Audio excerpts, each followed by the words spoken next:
이번 의료 대란 사태는 다음 두 가지 시점에 그 분수령을 맞을 것으로 예측됩니다. 첫째는 의사들의 파업이 원인이 돼서 제때 치료를 받지 못한 환자들이 죽어나가고 있다는 소식이 본격적으로 들리는 시점. 둘째는 집단 사직서를 낸 후 한 달이 되는 3월 20일쯤 실제로 전공의 전체가 의료 현장을 떠나게 되는 바로 그 시점.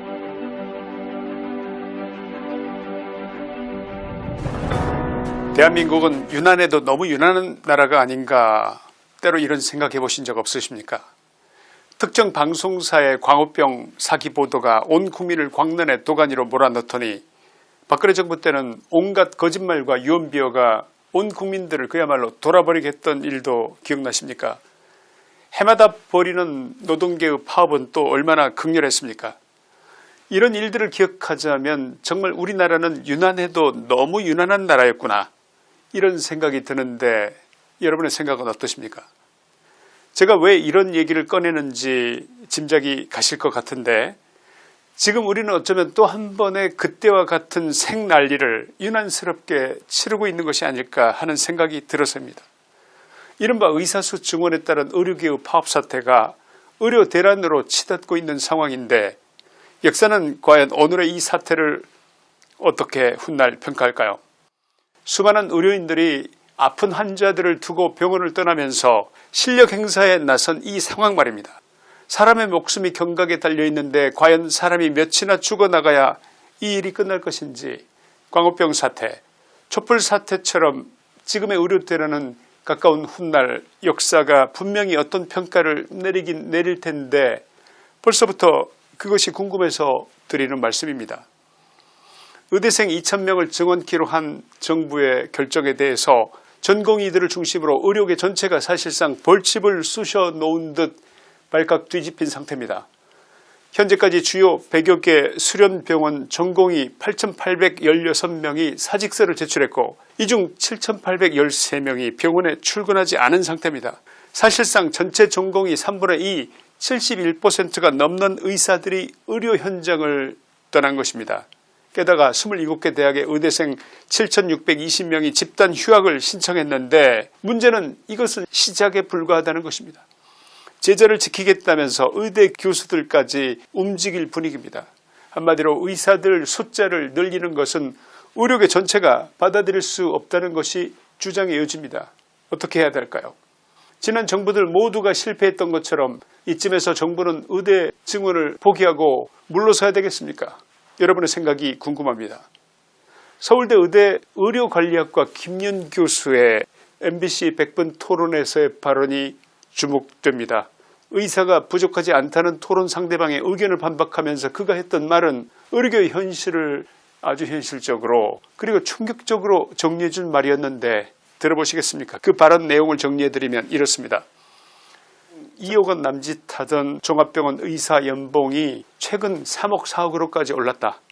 그게 다 의사 공급이 부족하기 때문이다. 둘째, 대학병원에서 의사가 부족하지 않는데 80시간씩 일하겠나? 의사 업무를 대신하는 간호사 위주의 진료 보조인 PA 인원만도 2만 명 가까이 쓰고 있는 이유가 왜 그렇겠나? 의사가 부족하지 않다면 있을 수 없는 일이다.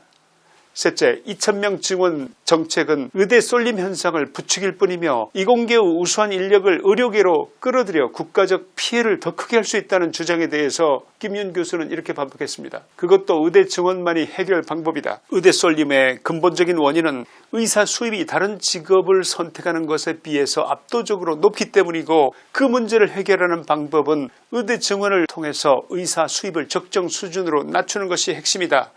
의사 수를 늘리면 의사들이 받는 봉급이 낮아지고, 그러면 의대 쏠림 현상도 줄어들 것이고, 그렇게 되면 이공계의 우수한 인재들이 의료계로 갈 이유가 없어지게 된다. 그 다음부터는 우수한 과학 인재들이 공학 분야로 더 많이 진출해서 그만큼 초격차 기술의 대한민국을 만드는 데도 더 도움이 될 수 있다.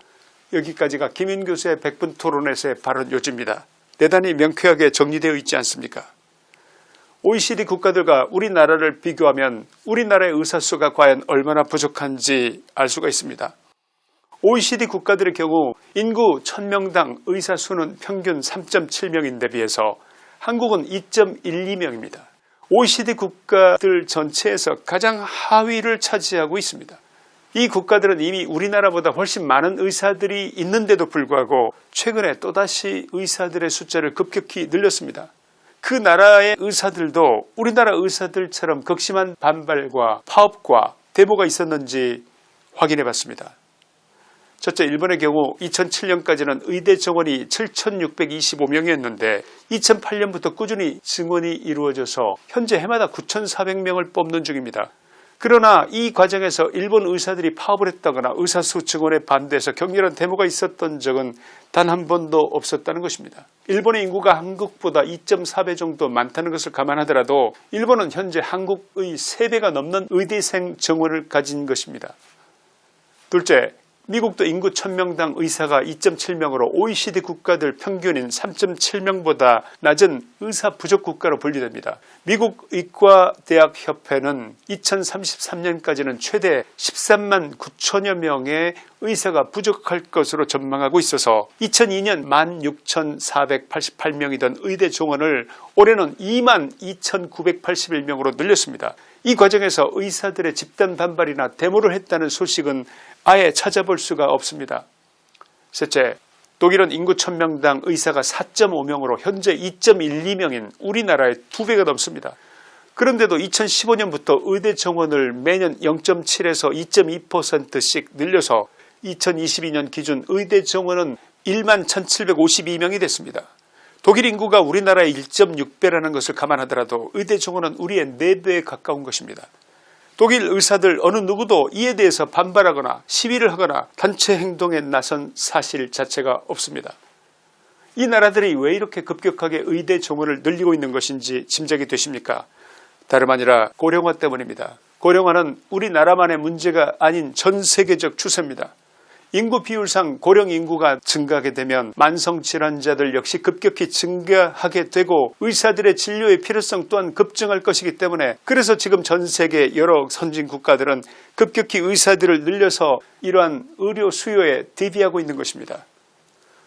OECD 국가들 거의 전부가 고령화 사회를 대비해서 급격히 의사 수를 늘리는 중인데 한국 의사들은 안 된답니다. 인구 1000명당 의사 수가 2.12명으로 사실상 꼴찌인데도 불구하고 늘리는 것만은 안 된다고 합니다. 여러분은 어떻게 생각하십니까?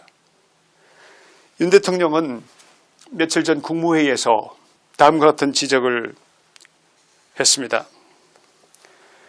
첫째, 우리나라의 노년 인구가 폭발적으로 증가하고 있어서 의료 수요 또한 폭발적으로 늘 수밖에 없다. 나이 든 사람의 병원 가는 횟수가 젊은이들보다 10배쯤은 많아지는 것은 자명하다. 지금 이것을 바로잡지 않으면 대한민국 노인들의 삶의 질이 어떻게 되겠나. 둘째, 2022년 7월 빅5 병원 중 한 곳의 간호사가 병원에서 일하다 쓰러졌는데도 당시 의사가 없어서 수술을 받지 못하고 사망한 안타까운 일이 있었는데 이것이 우리나라 필수 의료의 심각한 상황을 여실히 보여준 사건이었다. 셋째, 필수 의료가 아닌 비급여 진료에 엄청난 의료 인력이 유출되어 필수 의료에 거대한 공백이 생긴 것이 현실이다. 지역 필수 의료는 이미 붕괴 상태다. 넷째, 지난 30년 동안 여러 정부에서 의사 숫자 증원을 시도했지만 모두 실패해왔다. 지금 해도 너무 늦다.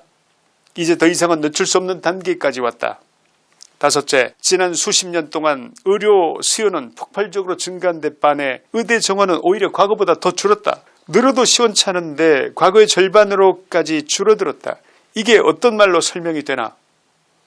여섯째, 일각에서 2000명 증원이 과도하다면서 허황된 음모론까지 제기되고 있지만 30년 가까이 해묵은 문제를 해결하고 대한민국의 미래를 준비하기에는 이 숫자도 턱없이 부족하다. 2000명 증원은 말 그대로 최소한의 확충 규모다.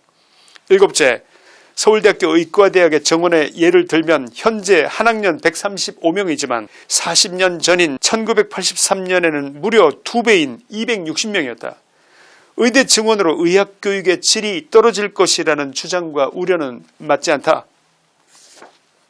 여덟째, 내년부터 의대 정원을 증원해서 2031년에나 첫 의대 졸업생이 나올 수 있고 전문의를 배출해서 필수 의료체계 보강 효과를 보려면 최소한 10년이 걸리며 2035년에 가서야 비로소 2,000명의 필수 의료 담당 의사 증원이 실현되는 것이다.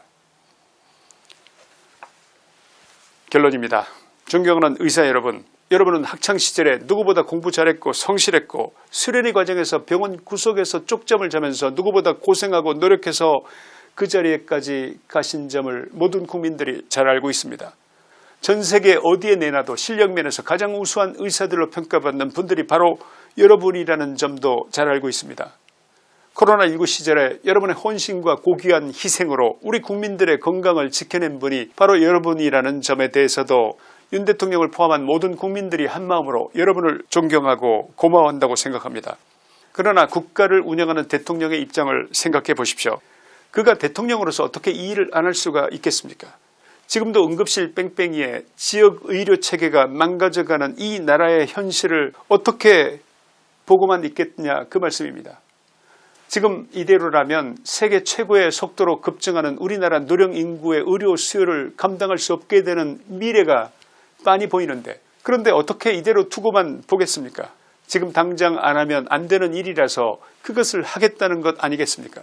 그러라고 우리나라의 현재보다 미래를 더 쾌적하게 바꾸어달라고 그를 대통령으로 뽑아준 우리 아닙니까? 헌법 36조 3항은 모든 국민은 보건에 관하여 국가의 보호를 받는다고 했습니다. 헌법 34조 4항은 국가는 노인의 복지 향상을 위한 정책을 실시해야 한다고 했습니다. 헌법 34조 6항은 국가는 재해를 예방하고 그 위험으로부터 국민을 보호할 책무가 있다고 했습니다. 헌법 66조 2항은 대통령에게 국토의 보전과 국가의 계속성 그리고 헌법을 수호할 책무를 부여했습니다. 대통령은 보건의 위험으로부터 국민을 보호해야 할 헌법적 책임이 있다는 뜻입니다.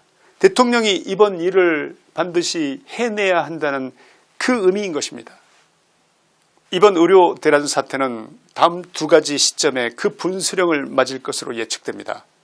첫째는 의사들의 파업이 원인이 돼서 제때 치료를 받지 못한 환자들이 죽어나가고 있다는 소식이 본격적으로 들리는 시점.